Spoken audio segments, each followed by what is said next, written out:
Ma'am letters చెప్పాను కదా. Okay, ఒకసారైనా చూసారా లెటర్స్? అవి చూసారా? అన్ని లెటర్స్ చూసారా? Yes ma'am. చూసాం. మళ్ళీ ఒకసారి డీటెయిల్ గా చెప్తున్నాను చూడండి. ఒక్కసారి చూడండి. ఫస్ట్ లెటర్ ఏది చెప్పాను? 4 दिन की छुट्टी मांगते हुए अपने कॉलेज के प्रधानाचार्य के नाम एक छुट्टी पत्र लिखी అనేసి చెప్పాను కదా. అదేంటి 4 days లీవ్ అడుగుతూ ఏంటంటే మీరు మీ కాలేజ్ ప్రిన్సిపల్ కి లెటర్ రాయండి అని చెప్పి లీవ్ లెటర్ రాయమని ఒక లెటర్ చెప్పాను అవునా. అందులో మీరు ఏంటి మామూలుగా చెప్పాను కదా, station, date, compulsory from address, to address, తర్వాత సంబోధన ఉండాలి। प्रेषित का एड्रेस होना चाहिए, बाद में संबोधन होना चाहिए। संबोधन के बाद और क्या होना है? कलेवर को लिखना पड़ता है। कलेवर के बाद आपको सधन्यवाद के साथ स्वनिर्देश को भी लिखना पड़ता है। स्वनिर्देश आपको मालूम है, मैंने आपका विनम्र विद्यार्थिनी केसनीता, इसको क्या कहते हैं? स्वनिर्देश कहते हैं। स्वनिर्देश के बाद क्या होना? हस्ताक्षर होना चाहिए। और आपको क्या लिखना चाहिए? आपका प्रेषक, प्रेषक मान के नाम, क्रम संख्या, कक्षा और कॉलेज का नाम और स्टेशन का नाम होना चाहिए। ఇక్కడ చెప్పాను కదా మీకు 4 రోజులు సెలవు అడుగుతూ ఏంటి లెటర్ రాయమని చెప్పినప్పుడు మీకు ఎక్కడ ప్రతి ప్లేస్ లో ఏ ప్లేస్ లో ఏది రాయాలి? ఫ్రమ్ అడ్రస్ ప్లేస్ లో from address, to address place లో టు అడ్రస్, సంబోధన, కలేవర్, కలేవర్ అంటే ఏంటి? మ్యాటర్ అన్నమాట, మ్యాటర్ పేరా, పేరా రాయాలి। నెక్స్ట్ సంతకం, తర్వాత యువర్స్ ఫెయిత్ఫుల్లీ అని ఆప్కా వినమ్ర విద్యార్థి, దీన్ని స్వనిర్దేశ్ అంటారు, అది రాయాలి। నెక్స్ట్ హస్తాక్షర్, సిగ్నేచర్, ప్రేషక్ అంటే ఏంటి, తర్వాత ఫ్రమ్ అడ్రస్, ఇవన్నీ కూడా రాయాలని చెప్పాను కదా। తర్వాత సెకండ్ లెటర్ ఏం చెప్పాను? प्राध्यापिका की नौकरी के लिए किसी कॉलेज के प्रिंसिपल के नाम एक आवेदन पत्र लिखिए। प्राध्यापिका की नौकरी, ప్రాధ్యాపిక की नौकरी అంటే ఏంటి? లెక్చరర్ యొక్క, ప్రాధ్యాపక, ప్రాధ్యాపిక, లెక్చరర్ యొక్క ఉద్యోగం కోసం అని చెప్పేసి మీరు ఏంటంటే మీ కాలేజ్ ప్రిన్సిపల్ ఏదైనా కాలేజ్ ప్రిన్సిపల్ కి ఒక అప్లికేషన్ లెటర్ రాయమని అన్నమాట। ఇందులో ఏంటి రాస్తాము అంటే అప్లికేషన్ లో స్టేషన్, డేట్, తర్వాత ప్రేషక్ address, from address, to address అవి రాస్తాం। తర్వాత పూజ్య మహోదయాన్ని సంబోధన, తర్వాత ఏంటంటే పేరా వస్తుంది, పేరాలు వచ్చిన తర్వాత స్వనిర్దేశ్, తర్వాత సంలగ్నం చెప్పేసి జీవనవృత్తి పత్ర, అంటే చెప్పాను కదా జీవనవృత్తి పత్ర అంటే ఏంటి? బయోడేటా ఫామ్ అంటే ఏంటి? ఒక అప్లికేషన్ తో వెనకాల మళ్ళీ మీరు బయోడేటా ఫామ్ పెడతారన్నమాట। అది ఇక్కడ చూడండి, ఇందులో చెప్పాను కదా ప్రాధ్యాపికకి నౌకరీకి వెళ్ళే కిసి కాలేజ్ కి ప్రిన్సిపల్ కి నామ్, ఇక్కడ చెప్పాను కదా ఒక లెక్చరర్, ప్రాధ్యాపక్ అంటే లెక్చరర్ లో పుంలింగ, ప్రాధ్యాపిక అంటే లెక్చరర్ లో స్త్రీలింగం అన్నమాట। ఈ యొక్క అంటే ఇక్కడ ఒక స్త్రీలింగం అని అర్థం। ఒక లెక్చరర్ యొక్క పోస్ట్ కి ఏదైనా కాలేజ్ ప్రిన్సిపల్ కి లెటర్ రాయమని చెప్పాను కదా। ఇందులో మీరు ఏం చేయాలి? ఫ్రమ్ అడ్రస్, టు అడ్రస్ అవన్నీ యాజ్ టీజ్ గా రాసేస్తారు। తర్వాత ఏం రాస్తారు? నిన్న వార్తాపత్రికల్లో నేను कल के समाचार पत्रों में मैंने एक विज्ञापन देखा कि आपके कॉलेज में एक हिंदी प्राध्यापिका की जरूरत है। माने हमें मालूम पड़ा है कि इस समाचार पत्र के द्वारा हमें मालूम पड़ा है कि केएसएन कॉलेज में एक हिंदी प्राध्यापिका की पद खाली है और उस पद के लिए वह हम योग्य समझते हैं అంటే ఏంటి? ఒక కాలేజీలో, కేఎస్ఎన్ కాలేజీలో పడిందని తెలిసి పోస్ట్ పడిందని, అది ఖాళీగా ఉందని, దానికి మనం యోగ్యులమని అనిపించే ఆ క్వాలిఫికేషన్ అంటే ఏంటి? उस पद के लिए जो योग्यताएं चाहिए वो वे सभी योग्यता अगर हम में है तो हम उस कॉलेज को हम ఆవేదన పత్ర को भेज सकते हैं। మనం కనుక ఆ క్వాలిఫికేషన్స్ కి మనం సరిపోతాము అనుకుంటే కనుక, ఆ పోస్ట్ మనం సరిపోతాము అనుకుంటే మనం ఏం చేయొచ్చు? దానికి అప్లై చేయొచ్చు, అవునా కదా? అప్లై చేయొచ్చు మనం। అలా అప్లై చేయడానికి మనం ఏంటంటే ఈ యొక్క మనం లెటర్ రాస్తాం అన్నమాట। ఇంకా ఏంటి? మై శ్రీ, ఇంకా క్వాలిఫికేషన్స్ కంపల్సరీ రాయాలి। నెక్స్ట్ పేరాలో కంపల్సరీ अपनी योग्यताएं क्या क्या है, మీకున్న యోగ్యతలు ఏంటి అంటే క్వాలిఫికేషన్స్ ఏంటి, సభీ योग्यताओं को आपको लिखना पड़ता है। ఏంటంటే మీరు దానికి ఏమైతే క్వాలిఫికేషన్స్ కావాలో ఆ క్వాలిఫికేషన్స్ అన్ని మీరు రాయాలి। मैंने श्री वेंकटेश्वर विश्वविद्यालय की एमए हिंदी परीक्षा प्रथम श्रेणी में पास की, అంటే వెంకటేశ్వర విశ్వవిద్యాలయం నుంచి ఎంఏ హిందీ ఫస్ట్ క్లాస్ లో పాస్ అయ్యాను। मुझे 65% अंक मिले, ఇంకా నాకు 65% మార్కులు కూడా వచ్చినాయని। मैंने हिंदी साहित्य सम्मेलन की साहित्य रत्न पास भी की, ఇంకా హిందీ సాహిత్య సమ్మేళనం యొక్క సాహిత్య రత్న పరీక్ష పాస్ అయ్యానని। मैंने हिंदी और अंग्रेजी टंकन के హయ్యర్ పరీక్ష भी పాస్ నేను హిందీ ఇంగ్లీష్ టైపింగ్ పరీక్ష కూడా పాస్ అయ్యానని చెప్పి ఇవన్నీ రాయాల్సి వస్తుంది. मैं सब 26 साल की युवती हूँ. ఇంకా ఏంటి ఇంకా కొంచెం మనం ఇంకా రాయాలనుకుంటే ఇంకా నేను 26 ఇయర్స్ అమ్మాయిని और एक యువతిని और एक गरीब परिवार का हूँ మరియు ఒక పేద కుటుంబానికి చెందిన దాన్ని. మై ఆప్కా విశ్వాస్ దిలాతా కంపల్సరీ మనం నమ్మకం కలిగించాలన్నమాట. కల్పించడానికి మనం కొన్ని సెంటెన్సెస్ కూడా లెటర్స్ లో రాస్తాం. మై అప్నా కామ్ కర్తవ్యబద్ధ కరు నేను ఏంటంటే మీకు నమ్మకం ఇస్తున్నాను ఏంటంటే నేను తప్పనిసరిగా నా బాధ్యతని నా పనిని బాధ్యతాయుతంగా చేస్తాను. मुझे इस पद पर नियुक्त करने की కృపా కీజియే నన్ను ఈ పోస్ట్ లో నియమించడానికి దయ ఉంచండి అని చెప్పేసి రాస్తాం అన్నమాట. ఈ రకంగా ఆప్కా వినమ్ర అని చెప్పేసి ఇది రాస్తాం. అదే ఇదే మోడల్లో ఇక్కడ ప్రాధ్యాపికకి ప్లేస్ లో వేరే ఇంకే ఉద్యోగమైనా రాయొచ్చు. ఇంకా వేరే వేరే లేకపోతే ఏదైనా క్లర్క్ ఉద్యోగం ఖాళీ ఉందని చెప్పేసి లేదంటే ఇంకా ఏదో ఒకటి లేదంటే ఒక అటెండర్ పోస్ట్ ఖాళీగా చపరాసీకి నౌకరీ అన్నాం అనుకోండి ఒక అటెండర్ యొక్క ఉద్యోగం. లిపిక్ కి నౌకరీకి వెళ్ళే లిపిక్ అంటే క్లర్క్ అని అంటే ఇదే ప్లేస్ లో ప్రాధ్యాపక ప్లేస్ లో ఏమొస్తుంది క్లర్క్ పెట్టుకోవచ్చు. లిపిక్ అంటే క్లర్క్ అని పెట్టచ్చు. లేకపోతే ఒక నౌకరికి కామ్ ఒక నౌకరు కింద ఒక అటెండర్ కింద చపరాసీ కింద ఇలా ఏమైనా ఏవో ఒకటి అక్కడ ఆ ప్లేస్ లో పెట్టుకోవచ్చు. అక్కడ పోస్ట్ మారుతుందేమో కానీ మిగతా ప్రాసెస్ అంతా కూడా ఒకలాగే ఉంటది. అదే డేటు ప్రేషకు సేవామే తర్వాత అంత మ్యాటర్ फर्स्ट मैटर నేను అదంతా ఓకే కల్కే సమాచార పత్రం నేను ఆప్కే కాలేజ్ में एक हिंदी प्राध्यापिका ప్లేస్ లో ఏం పెడతాము అక్కడ ఒక లిపిక్ కి జరూరత్ హై లిపిక్ అంటే క్లర్క్ అవసరం అని తెలిసింది. నేను ఈ పదవికి యోగ్యని అనుకుంటున్నాను. ఒక క్లర్క్ పోస్ట్ కి ఏంటి ఒక ఇంటర్మీడియట్ సరిపోతుంది లేదంటే డిగ్రీ సరిపోతుంది అనుకోండి. అప్పుడు మనం ఏం చేస్తాము అంటే వస్తున్నారు అమ్మాయిలు 12 మెంబర్స్ ఓకే. ఇలా ఏంటంటే మనం ఒక్కొక్కరిని మనం ఏంటంటే ఆ యొక్క ప్లేస్ లో మనం మార్చుకోవాల్సిందల్లా ఏంటి అంటే ఆ పోస్ట్ ఏంటి అనేది ఆ పోస్ట్ మార్చుకుంటాం అంతే. మిగతా క్వాలిఫికేషన్స్ ఆ పదవికి ఆ పోస్ట్ కి ఏమేమి క్వాలిఫికేషన్ కావాలో ఆ క్వాలిఫికేషన్సే రాస్తాం. ఇక్కడ మీరు ఏం రాస్తారు ఇప్పుడు లిపిక్ అన్నాము లిపిక్ కి ఓన్లీ డిగ్రీ సరిపోతుంది. డిగ్రీ సరిపోతే కనుక అప్పుడు ఏమంటారు मैंने श्री कृष्ण विश्वविद्यालय से लेకపోతే केएसएन कलाशाला में यूजी बीकॉम उत्तीर्ण हुई అని చెప్పేసి मुझे 5% अंक मिलाए అందులో కూడా 65% మార్కులు వచ్చినాయి. ఇంకా వేరే ఇంకా టంకన్ క్లర్క్ పోస్ట్ కంపల్సరీ ఏంటి టంకన్ అంటే ఏంటి టైపింగ్ అయ్యి రావాలి కాబట్టి మై అంగ్రేజీ టంకన్ కి హయ్యర్ పరీక్ష పాస్ కి అని కూడా రాయొచ్చు. నేను इंग्लिश లో హయ్యర్ పరీక్ష పాస్ అయ్యానని చెప్పేసి రాయాలి. ठीक है मैं 26 साल की युवती हूँ ये गरीब परिवार का हूँ मैं आपको विश्वास दिलाती हूँ कि मैं अपना काम ఇవన్నీ కామన్ అన్నమాట. మళ్ళీ నేను 26 ఏళ్ల యువతిని నేను ఒక పేద కుటుంబానికి చెందిందని నేను నా పనిని బాధ్యతాయుతంగా చేస్తానని మీకు నమ్మకం కలిగిస్తున్నాను. అందుకని నన్ను దయ ఉంచి ఇందులో పెట్టండి. ఇవన్నీ ఏంటంటే సేమ్ అక్కడ పోస్ట్ మారుతుందేమో కానీ ప్రాసెస్ అంతా కూడా లెటర్ రాసే పద్ధతి అంతా ఇదే మోడల్లో ఉంటది. అయితే ఆ పదవికి ఏ క్వాలిఫికేషన్స్ కావాలి అనేది మీరు చూసుకుంటారు అన్నమాట. ప్రతి ఏదైనా ఎగ్జామ్ కి ఏది పెట్టినా మనం అదే ఏ పోస్ట్ కి మనం అప్లై చేసినా కంపల్సరీ బ్యాక్ ఈ లెటర్ తో పాటు మనం దీన్ని కవరింగ్ లెటర్ అంటారు లేదంటే పైన అప్లికేషన్ అంటారు. ఈ అప్లికేషన్ తో పాటు బయోడేటా ఫామ్ కూడా అప్పుడు సంలగ్న కన్నా పడతా సంలగ్న కన్నా అంటే ఏంటి అటాచ్ చేయడం అన్నమాట. అంటే అప్లికేషన్ తో పాటు వెనకాల బయోడేటా ఫామ్ కూడా పెడతాం. ఇది ఈ రకంగా ఏంటంటే దేనికి అంటే ప్రాధ్యాపకకి నౌకరీకి వెళ్ళి ఆవేదన పత్ర అనొచ్చు దాన్ని.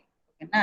ఇప్పుడు థర్డ్ లెటర్ చూడండి హిందీ सीखने के विषय में मित्र को पत्र लिखिए హిందీ सीखने के विषय में అంటే ఏంటి హిందీ सीखने के विषय में అంటే ఏంటి హిందీ నేర్చుకునే గురించి విషయం గురించి అప్నే మిత్రకో పత్ర లిఖియే మీ ఫ్రెండ్ కి ఒక లెటర్ రాయమంటున్నారు అనమాట.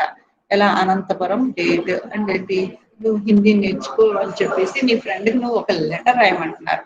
అంటే అంటే హిందీ నేర్చుకోవడం గురించి నీ ఫ్రెండ్ కి లెటర్ రాయి హిందీ सीखने के विषय में मित्र को पत्र लिखिए అనంతపురం డేట్ ప్రియమిత్ర ప్రభా ఫ్రెండ్స్ రాసేటప్పుడు ఇది క్యాజువల్ లెటర్స్ కదా. ఇదేంటి అనౌపచారిక పత్ర అనౌపచారిక అంటే ఏంటి అంత మర్యాద పూర్వకంగా ఏం రాయట్లా. జనరల్ గా మనం డైలీ వ్యవహారిక భాషలో ఏదైతే మాట్లాడుకుంటామో ఆ మాట్లాడుకునే దాంట్లో రకంగా రాసేయచ్చు అనమాట. अनंतपुरम डेट आपको मालूम है, पहले आपको अनंतपुरम स्टेशन का नाम लिखना है, बाद में दिनांक को लिखना है।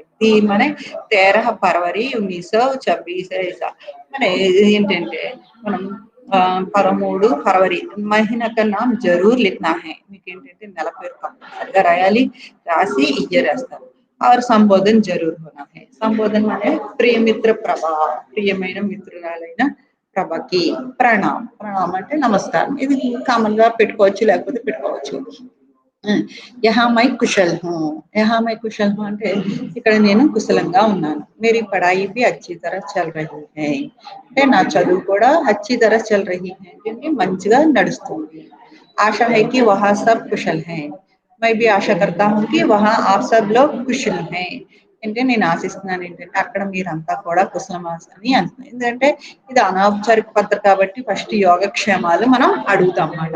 ఆ యోగక్షేమాలు అడిగేటప్పుడు ఏంటి అంటే ఫస్ట్ పేరాలో ఎప్పుడు కూడా కుశల సమాచారాలు మనం తెలుసుకుంటాం కాబట్టి అందుకనే నేను కుశలంగా ఉన్నాను, మీరు కుశలంగా ఉన్నారా అని చెప్పేసి మై యహా కుశల్ హూ ఆప్ భీ వహా కుశల్ కుశల్ వహా కుశలంగా ఉన్నారని, అందరూ అక్కడ బాగున్నారని మై ఆశా కర్తీ హూ నేను ఆశిస్తున్నాను అని చెప్తాం అన్నమాట।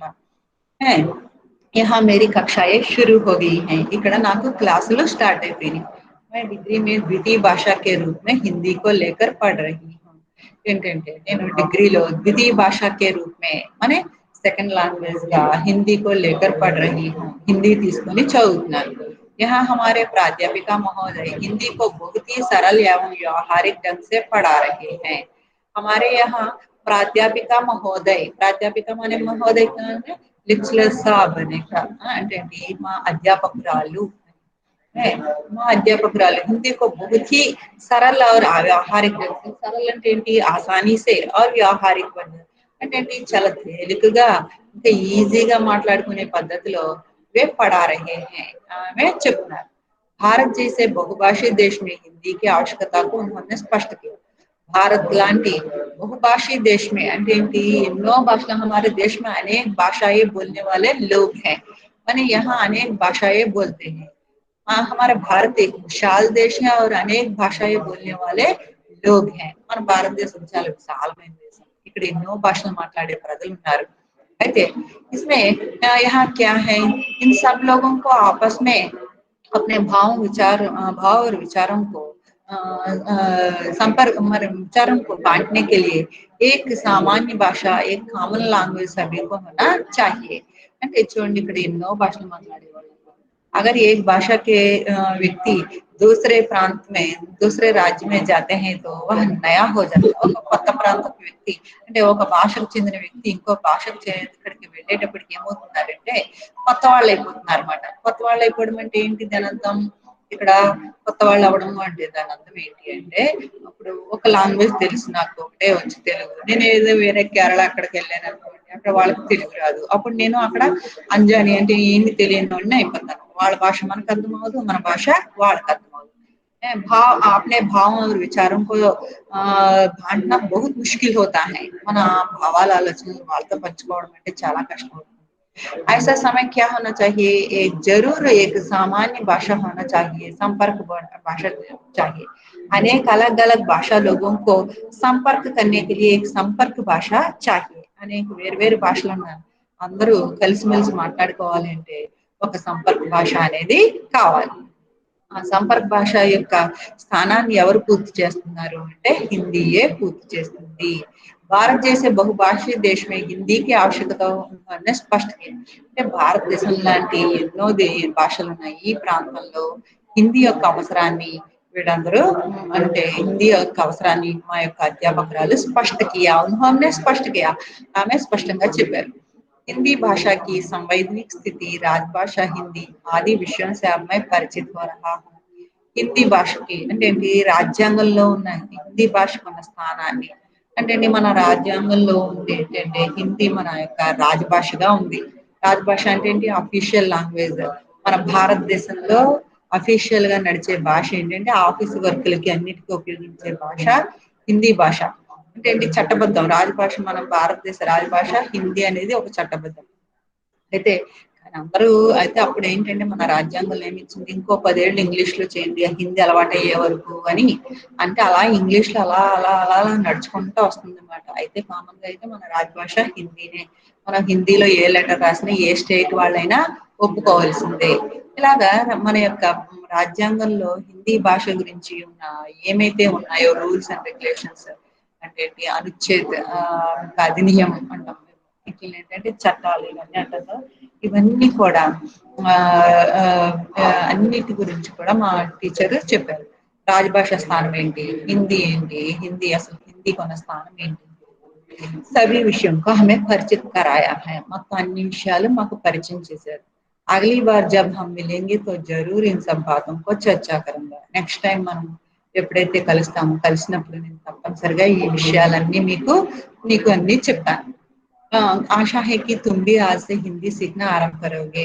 हिंदी हिंदी आजकल हिंदी सीखना बहुत जरूरी है, इसलिए मैं सबको मैं बताती हूँ कि आशा तुम भी हिंदी सीखो. मैं भी आशा करती हूँ तुम भी मेरे इन बातों से तुम भी हिंदी सीखने की मैं आशा करती हूँ.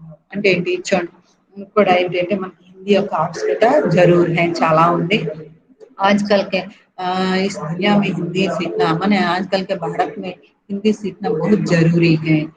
इसलिए सब लोग मैंने इसलिए तुम भी हिंदी सीखने से अच्छा होता है. इसलिए मैं आशा करता हूँ तुम भी आज से हिंदी सीखना आरंभ करोगे.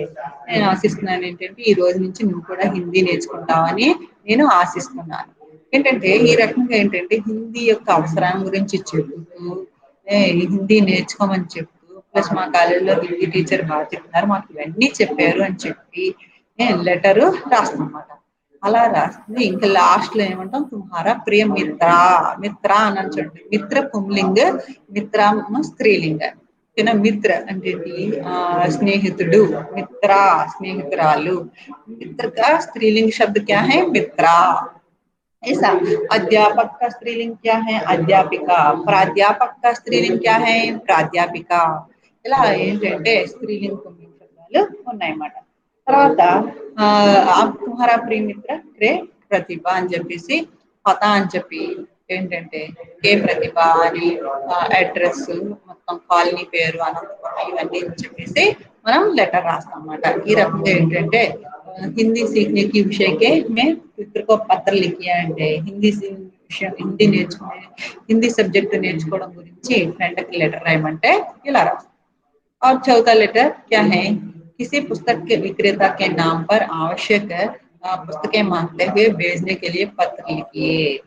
ఏదైనా పుస్తక విక్రేత కే నామ్ పర్ పుస్తకాలు అమ్మే ఒక షాప్ వాళ్ళు ఉంటారు కదా, వాళ్ళకి వాళ్ళ పేరు మీద ఆవశ్యక పుస్తకే మాంగతే హుए అవసరమైన పుస్తకాల గురించి అడుగుతూ పుస్తకాలు పంపించమని भेजने के लिए పంపడం కోసం మీరు లెటర్ అంటే ఏంటి ఏదైనా బుక్ షాప్ ఉంది. अगर अनंतपुर में हमें कुछ बुक्स नहीं मिलता है, हैदराबाद में वे बुक्स मिलते हैं, तो हैदराबाद में अगर किसी बुक शॉप को हमें क्या एक लेटर को पत्र को हमें लिखना पड़ता है. इस मैंने पहले क्या मैंने पुस्तक मांगते हुए हम किसी पुस्तक विक्रेता के नाम पर एक आवेदन पत्र को लिखना चाहिए. పుస్తకాలు దొరకట్లేదు, ఎక్కడో హైదరాబాద్ బుక్ షాపుల్లో దొరుకుతున్నప్పుడు మనం హైదరాబాద్ లో ఏదైనా బుక్ షాప్ కి లెటర్ రాసి మనం పుస్తకాలు తెప్పించుకోవచ్చు అన్నమాట. అది ఎలా తెప్పించుకోవాలి ఏంటి అని చెప్పేసి లెటర్ రాయమంటున్నాడు రాయమంటున్నారు అనమాట. చూడండి సేమ్ हर पत्र के जैसे मैंने ये तो क्या क्या है ये औपचारिक पत्र ఏంటి ఇది మర్యాదపూర్వకంగా రాయాలి. औपचारिक पत्र लिखते समय सभी प्रकार के जो भी मैंने जिस प्रकार एक सिस्टमैटिक लिखना पड़ता है, मैंने दिनांक डेट सभी होना चाहिए, प्रेषक होना चाहिए, सेवा में होना चाहिए, पूज्य महोदय मैंने संबोधन होना चाहिए, कलेवर होना चाहिए. कलेवर के बाद पुस्तक के जो नाम है उन नामों को भी आपको लिखना पड़ता है. पुस्तक के नाम के साथ और क्या लिखना पड़ता है, लेखक का नाम को भी आपको लिखना पड़ता है. लेखक के नाम के बाद कितने कितने प्रतियां चाहिए అంటే ఎన్ని కాపీలు కావాలి అనేది కూడా రాయాలన్నమాట. లాస్ట్ లో स्व निर्देश को भी आपको लिखना पड़ता है. पहले देखिए अनंतपुरम डेट दी 13 फरवरी सेम ईयर 1921 2021। प्रेषक प्रेषक माने पहले हम कौन हैं उनको मालूम होना पड़ता है, इसलिए पहले हम क्या लिखना है, हमारे प्रेषक को लिखना है। के प्रतिभा, हाउस नंबर, स्नेहपुरी कॉलोनी, अनंतपुरम, ऐसा लिखना पड़ता है। सेवा में प्राचार्य महोदय, क्या हो, ये तो गलत एड्रेस है, देख लीजिए। सेवा में यहाँ किन का एड्रेस लिखना है, प्रबंधक माने किसी भी मैनेजर को आपको लिखना पड़ता है, माने किसी भी बुक शॉप के मैनेजर को लिखना पड़ता है। अब वहाँ क्या करना पड़ता है आपको, सेवा में प्रबंधक गीता मंदिर, गीता पुस्तक मंदिर या गीता पुस्तक भंडार హైదరాబాద్ అంటే ఏంటి, ఇక్కడ ఎలా రాయాలి, మేనేజర్ గీతా పుస్తక మందిరం అని చెప్పి ఒక బుక్ షాప్ పేరు రాసి, ఆ బుక్ షాప్ ఎక్కడ ఉంది, హైదరాబాద్ లో ఉంది.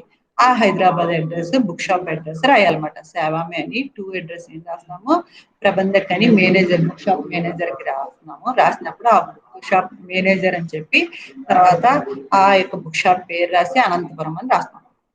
పూజ్య మహోదయ్, సేమ్ డియర్ సార్, రెస్పెక్టెड సార్ అనేసి మనం ఎప్పుడు కూడా సంబోధన చేస్తాం కదా, సంబోధన చేయాలి. చేసిన తర్వాత आपसे प्रार्थना करती हूँ कि हमारे कक्षा के हिंदी विद्यार्थियों के लिए निम्नलिखित पुस्तकें वीपी के द्वारा भेजने के लिए प्रार्थना कर रही हूँ. ఏంటంటే ఇప్పుడు కూడా నేను ప్రార్థన ఫస్ట్ నేను ఐఎమ్ రిక్వెస్టింగ్ యూ అంటాం కదా, నేను మిమ్మల్ని ప్రార్థిస్తున్నాను. ఏంటంటే हमारे कक्षा के हिंदी विद्यार्थियों के लिए, మా క్లాస్ హిందీ స్టూడెంట్స్ కోసం నిమ్నలిఖిత పుస్తకే, కింద రాయబడిన పుస్తకాలని వీపీపీకి ద్వారా भेजने ప్రార్థన कर रही हूँ. వీపీపీ ద్వారా పంపించమని నేను మిమ్మల్ని ప్రార్థిస్తున్నాను. పీపీపీ అనేది ఏంటంటే పోస్టల్లో ఒక పథకం పేరు మాట. ఒక ఈ ఈ దీని ఈ వీపీపీ పోస్ట్ ద్వారా పంపితే కనుక మనకి ఎన్ని బుక్స్ అయినా కానీ కేజీ లెక్కన కాకుండా బుక్ ప్రకారం ఉండి మనకి ఏంటంటే డబ్బులు తక్కువ పడతాయి అన్నమాట. అంటే బుక్స్ అన్ని వెయిట్ ఉంటాయి కదా, బోర్డంత వెయిట్, దాన్ని బట్టి బోర్డంత డబ్బులు ఛార్జింగ్ పడిపోతుంది కదా. వీపీపీ అనే పదం పోస్ట్ కింద పంపిస్తే కనుక మనకి తక్కువ రేటు తక్కువ డబ్బులు తీసుకుంటారు అన్నమాట. అందుకనే वीपीपी द्वारा పంపించాలని నేను ప్రార్థిస్తున్నాను. आपकी सूचना के अनुसार अग्रिम राशि के रूप में 150 रुपये भेज रही हूँ. నేను అడ్వాన్స్ గా మీకు ఏంటంటే ఒక 150 రూపాయలు అగ్రిम రాశి के रूप में అంటే ఏంటి, అడ్వాన్స్ గా అన్నమాట. అడ్వాన్స్ గా 150 రూపాయలు పంపుతున్నాను. ఉచిత కమిషన్ దేనికి కృపా కీజియే అంటే ఏంటి, ఉచిత కమిషన్ అంటే ఏంటి, వీలైనంత కమిషన్ ఇప్పించే దయచేయండి అంటే ఏంటి, ఇక్కడ చూడండి. ఉచిత కమిషన్ అంటే ఏంటంటే బుక్స్ ఎప్పుడు కూడా మనం బుక్ షాప్ వాళ్ళ దగ్గరికి ఎక్కువ కాపీలు కంటే కనుక వాళ్ళు ఏం చేస్తారంటే డిస్కౌంట్ అనేది ఇస్తారు. అంటే ఏంటి, ఒక 150 రూపాయలు ఉందనుకోండి, 10% డిస్కౌంట్ అంటే ఏంటి, 15 రూపాయలు. అంటే 150 నుంచి 15 రూపాయలు తగ్గించి 135 రూపాయలకి ఇస్తారనమాట. అలా ఏంటంటే ఉచిత కమిషన్ దేనికి కృపాకి అంటే వీలైనంత కమిషన్ అంటే డిస్కౌంట్ ఇచ్చేలాగా మాకు దయ చూడండి అని క్రమ సంఖ్య అని నెంబర్స్ వేసి, పుస్తక నామని నిర్మల, గంజి సందేశ్, కావ్య ప్రదీప్, హిందీ సాహిత్య, ఇలా ఏంటంటే మనం బుక్స్ పేర్లు రాస్తాం. తర్వాత లేఖక నామ్, ఆ పుస్తకాల పేర్లు, ఆ పుస్తకాలు రాసింది ఎవరు అని చెప్పేసి అవి కూడా మనం ఏంటంటే బుక్స్ అన్నిటిని కూడా రాయాల్సి వస్తుంది అనమాట. అంటే ఏంటి, బుక్స్ అన్నిటిని మనం నేమ్స్ అంటే లేఖక నామ్ కూడా రాయాలి. ప్రతి అంటే మళ్ళీ ఎన్ని కాపీస్ కావాలి, మీ క్లాస్ లో పిల్లలందరికీ అన్నారు కాబట్టి ఒక 10 పుస్తకాలు రాస్తాం అన్నమాట. ఆప్కా విశ్వాస పాత్ర, పాత్ర అని రాయాలి, విశ్వాస పాత్ర, మీ యొక్క నమ్మకం. విశ్వాస పాత్ర పుంలింగ, విశ్వాస పాత్ర స్త్రీలింగ, కే ప్రతిభ అని చెప్పేసి మీ పేరు రాస్తారనమాట. ఈ రకంగా ఏంటి అంటే ఏదైనా బుక్ షాప్ కి మీరు మాకు బుక్స్ కావాలి అంటూ మీరు లెటర్ రాయొచ్చు అనమాట. ఇలా ఏంటంటే మనం చూడండి లెటర్స్ రాసి అంటే ఏంటి, ఏ సందర్భాన్ని బట్టి ఆ లెటర్ రాస్తాం. फर्स्ट అది औपचारिक पत्र या अनौपचारिक पत्र అనేది చూసుకోవాలి. पहला आपको क्या देखना पड़ता है, वह पत्र औपचारिक पत्र है या अनौपचारिक पत्र, అది औपचारिक पत्र లేదా अनौपचारिक पत्र అనేది మొదట మీరు చూసుకోవాలి. చూసి औपचारिक पत्र अगर तो औपचारिक पत्र है तो आपको सिस्टमैटिक में लिखना पड़ता है. अगर वह तो अनौपचारिक पत्र है तो आप व्यावहारिक भाषा में लिख सकते हैं. అదైతే మామూలుగా సిస్టమ్ ఔపచారిక అయితే ప్రశాసనిక శబ్దాలు చాలా సిస్టమేటిక్ గా అడ్మినిస్ట్రేటివ్ గా రాయాలి. అదే మీరు జనరల్ లెటర్‌లో అయితే మామూలుగా ఊరికనే రాసేయొచ్చన్నమాట. యువర్స్ ఫెయిత్‌ఫుల్ అని చెప్పి వ్యవహారిక భాషలో రాసేయొచ్చు. ఈ రకంగా ఏంటంటే లెటర్స్ రాసేటప్పుడు ఎప్పుడు కూడా మనం ఏంటంటే కొన్ని రూల్స్ ఉంటాయి, రెగ్యులేషన్స్ ఉంటాయి. ఆ రూల్స్ ప్రకారమే రాయాలి. మీకు ఎనీ లెటర్ మీకు ఏ లెటర్ ఇచ్చినా మీరు రాయొచ్చు. అక్కడ ఏంటంటే కాన్సెప్ట్ మారుతదేమో కానీ ప్రాసెస్ లెటర్ రాసే ఏంటంటే ఫ్రేమ్ వర్క్ అయితే ఫ్రేమ్ అంతా సేమ్ అలాగే ఉంటది. డేట్ ప్లేస్ లో date, from address to address, పూజ్య మహోదయం, మ్యాటర్, తర్వాత యువర్స్ ఫెయిత్ఫుల్, ప్రేషకు, శవమే అన్ని కూడా అదే ఫార్మెట్ లో ఉంటాయి. లోపల మీకు ఏంటంటే కలేవర్ మారుతుంది అంతే, మ్యాటర్ మారుతుంది. అందుకని మీరు ఎనీ లెటర్ ఏ లెటర్ ఇచ్చినా కానీ మీరు ఇవి ఓన్లీ ఉదాహరణ లెటర్స్. మీరు ఏ లెటర్ ఇచ్చినా మీరు ఆప్ లిఖ్ సక్తే హై, మీరు రాయొచ్చు. ఏంటంటే ముందు డేట్ ఎక్కడ రాయాలి, ప్రేషక్ ఎక్కడ రాయాలి, శవం ఎక్కడ రాయాలి అనేవి చూసుకోవాలి. ప్రతిదీ రాయాలి. పూజ్య మహోదయ్ అనేది మర్చిపోకూడదు. రెస్పెక్టెడ్ సార్ అనేది అలా మర్చిపోయారంటే ఆ లెటర్ లో అది మిస్ అవుతుంది. అందుకని కంపల్సరీ ఏది ఎక్కడ ఎలా ఉండాలి అనేది అక్కడ ఆ ఉంటే కనుక అది ఏ లెటర్ అయినా ఆప్ లిఖ్ సక్తే హై, ఆసానీ సే లిఖ్ సక్తే హై. ముందు ఫ్రేమ్ వర్క్ తెలుసుకుంటే ఏ లెటర్ అయినా మీరు రాయొచ్చు అన్నమాట. ఏమా అర్థమైందా ఇప్పుడు? చూడండి వాళ్ళు 14 మెంబర్స్ వచ్చారా ఈరోజు? 14 మెంబర్స్. ఇంకా నేమ్స్ ఎవరెవరు, వీళ్ళ నేమ్స్ నేను అటెండెన్స్ ఎవరు అటెండెన్స్ వేసుకోలేదు. చందన, నఫీసా, నిర్మల వచ్చిందా? నిర్మల ఏ గ్రూప్ అమ్మా? నిర్మల నిర్మల నువ్వు ఏ గ్రూపు? షాహీనా, మేఘన, సమీనా, సుమిద, మేఘనా Syed. BCom CA ma'am. Syeda, Taiba నాలుగు వచ్చిందా? వచ్చింది. తర్వాత షేక్ సమీనా వచ్చింది. ఆసియా రాలేదేంటి? షేక్ ఆసియా రాలేదు. ఆసియా ఒక్కతే ఆబ్సెంట్ అయింది. తర్వాత Yellamma, B Yellamma ఎవరమ్మాయి? 1925 tasty ma'am. వచ్చిందా?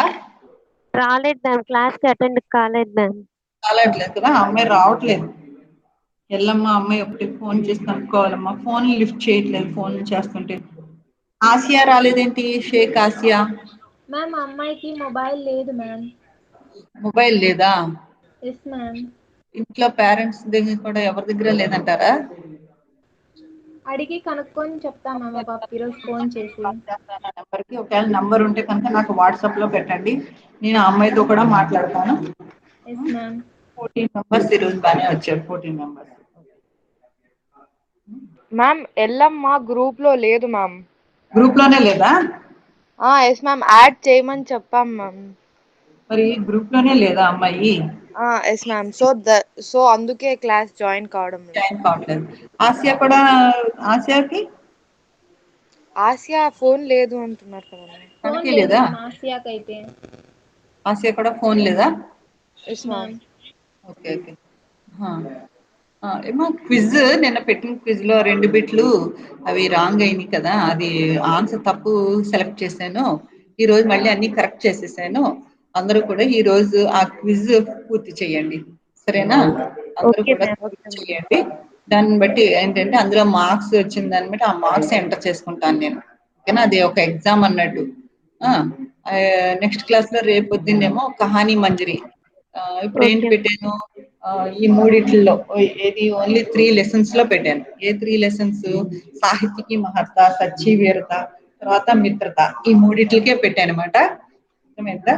ఈ మూడిట్లో 15 క్వశ్చన్స్ ఈచ్, ఈచ్ 2 మార్క్స్. తర్వాత రేపొద్దున కహానీ మంజరిలో ఏంటి? ఉస్నే కహా థా, పురస్కార్ और मुक्तिदन, इन 3 कहानियों से आपको लिखना पड़ता है.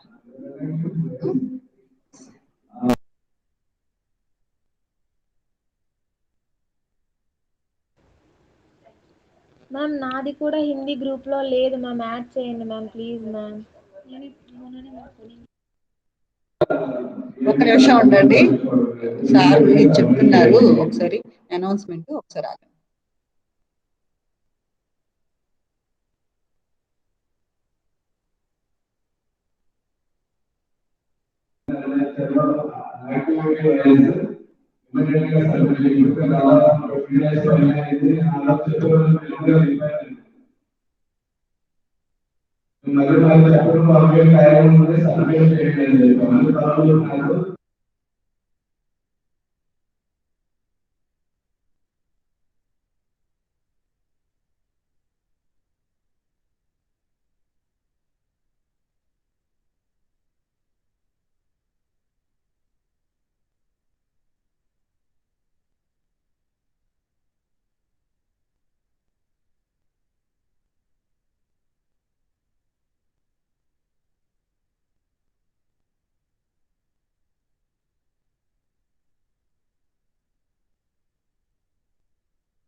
చెప్పండమ్మా, ఎవరు ఇప్పుడు యాడ్ చేయమని చెప్పారు? ఎవరు?